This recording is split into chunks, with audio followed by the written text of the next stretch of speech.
Hi, I'm Katie. I'm 22 years old. I live in Glenwood near Castle Hill, and I attend St Paul's Castle Hill. It's a bit of a whirlwind. I came from a broken home, so having to try and get approval from dad or mum at different times was a big part of my life. And that's seeping in naturally to my friendships and all of that. And just pursuing the wrong things like drugs, alcohol, gambling, sex, just all the works. Always made myself smaller so people could be better. And unfortunately that was one of those things where I just couldn't shake. I always thought it was better to let people walk across me than for me to succeed. But yeah, it was heavily influenced by alcohol and getting affirmation from men that I didn't even know. I lost my mum in 2016 and I was asking all those questions being this doesn't make sense. Why me? Why her? Why have I been left in such an awful position? And I went to a Christian school and they had teachers who were loving and praying over me, but I'm I don't know who you're praying to.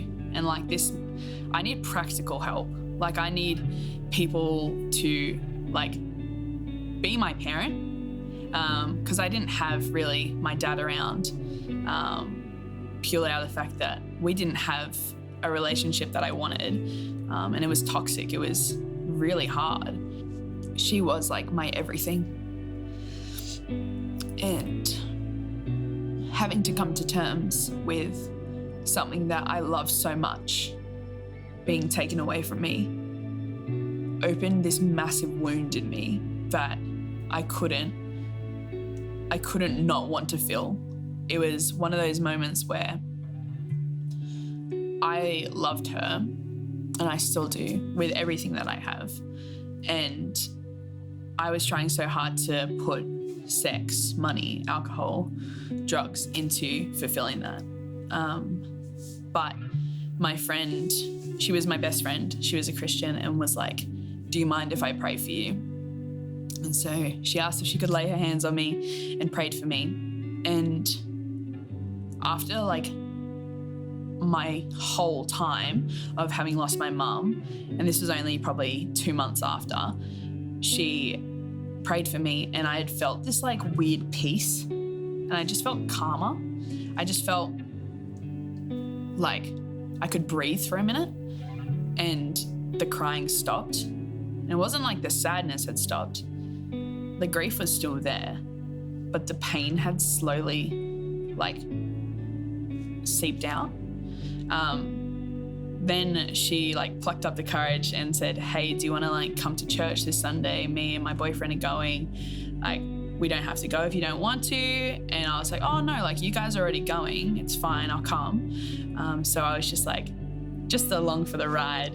So we tried a church in Manly and Gladesville, and we ended up coming to St Paul's. And as soon as we walked in, we just looked at each other. It was a weird feeling where you could just feel the warmth. You could feel it was different. And this was around 2017 when we went in. So it was a year after mum.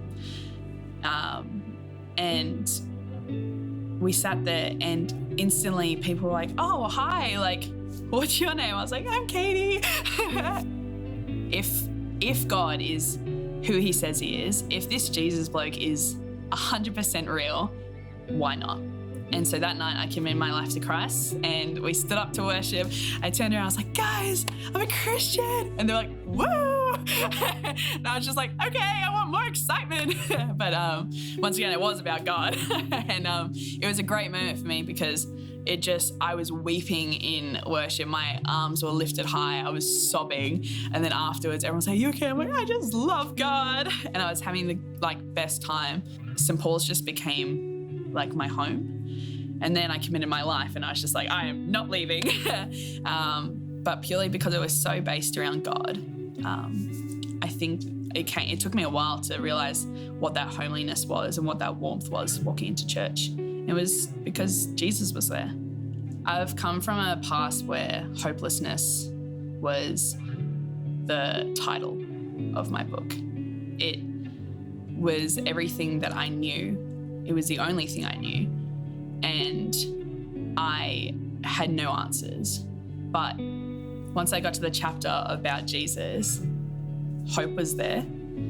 Hope that I'll never have to be alone. Hope that every obstacle I face, someone's faced it before me.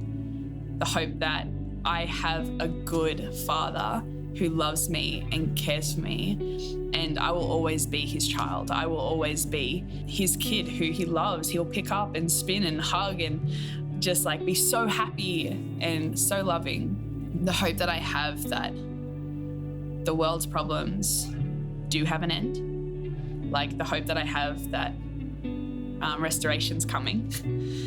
I have so much hope in what the Bible says because it's truth. And without hope, there's nothing. And without Jesus, there's nothing.